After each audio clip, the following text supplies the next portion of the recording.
यो जुन यो साइटको मान्छे छ नि यो फोटो यो चाहिँ यो मिलन खड्का हो उदयपुरको। यो साला चोर दलाली खातेले चाहिँ मलाई 25 दिनभित्रमा कतार उडाउँछु, पैसा सबै चाहिन्छ, म हाफ पैसा लिएर चाहिँ काम गर्दिनँ, म उडाउँछु, टिकट बुकिङ भइसक्यो भने यो राँडीको छोरो यो अहिले मेरो पैसा खाएर लुकेर बसिरहेको छ कतारमा। यसको त म भेट्यो भने यसको टाउको भुत्ला सबै त्यो कुखुरा केला जस्तो गरेर सबै यसको कपाल उखालेर भुत्ला उखाल्न नफ्यालेसम्म छोड्दिनँ, पुरै टक्ले बनाइदिन्छु यो राँडीको छोरो यो खाते चोरलाई।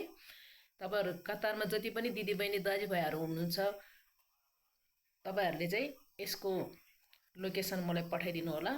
यसले मेरो फोन नम्बर पनि ब्लक गरेर बसिरहेछ यो साला कुकुरले। यसले खाएको पैसाको मैले 1 लाखको मात्र 35-36 हजार वर्षमा ब्याज मात्र तिर्नु परिरहेछ। 1 लाखको मात्र यसले 2,50,000 पैसा खाएको 1.5-2 वर्ष भइसक्यो राँडीको छोरले। यसले म त्यत्तिकै त कहाँ छोड्छु र यो साला।